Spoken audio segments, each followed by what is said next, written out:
Absolutely. My name is Mariana. I am a psychic and evidential medium, an animal communicator, and a nonverbal communicator all rolled into one. And the question is, do people who are toxic or treat others poorly who die, do they feel regret or empathy for their damage when they become spirit? In my experience, absolutely. Absolutely.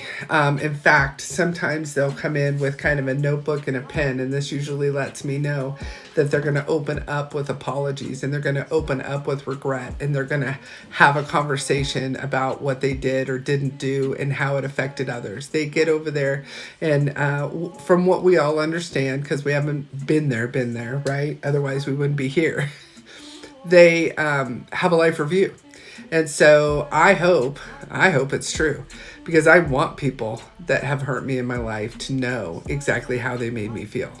And I want people who do not have empathy down here on earth for whatever reason to feel what empathy should have felt like when they were down here.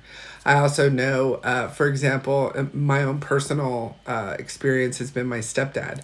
And when he passed away, he actually broke through to a mediumship circle just to apologize and just to kind of explain himself. And it wasn't excuses as much as it was, I did try and I had my own challenges, and some of those were mental.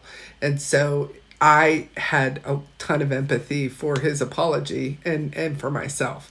So, absolutely, people apologize when they come through, and they absolutely have regret for how they treated people down here. And for the most part, I have never once brought through someone else on this thing said, "Oh, my aunt came through to me in a dream and she wasn't nice." Sometimes that is projection from ourselves. I have never once had a spirit come through that was like, you know what, I was right about that son of a bitch. Although, having said that, I have had relatives who said I was right about so and so. So maybe that is somebody that you married that like they were like, you know, that guy's not so good for you.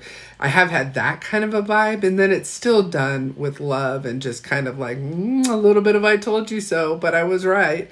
But I've never had somebody come through that was like, I'm still angry at so and so. And so that's why a lot of these people who are like, oh, when I channel Native Americans, they're still mad. That has not been my experience. In fact, my experience has been the opposite, where a lot of the spirit guides for people that I deal with or know, or even myself, have been guides who are full of information and awareness and creativity. So I don't get the angry spirits that some people seem to get, and I'm not sure that those people are developed enough.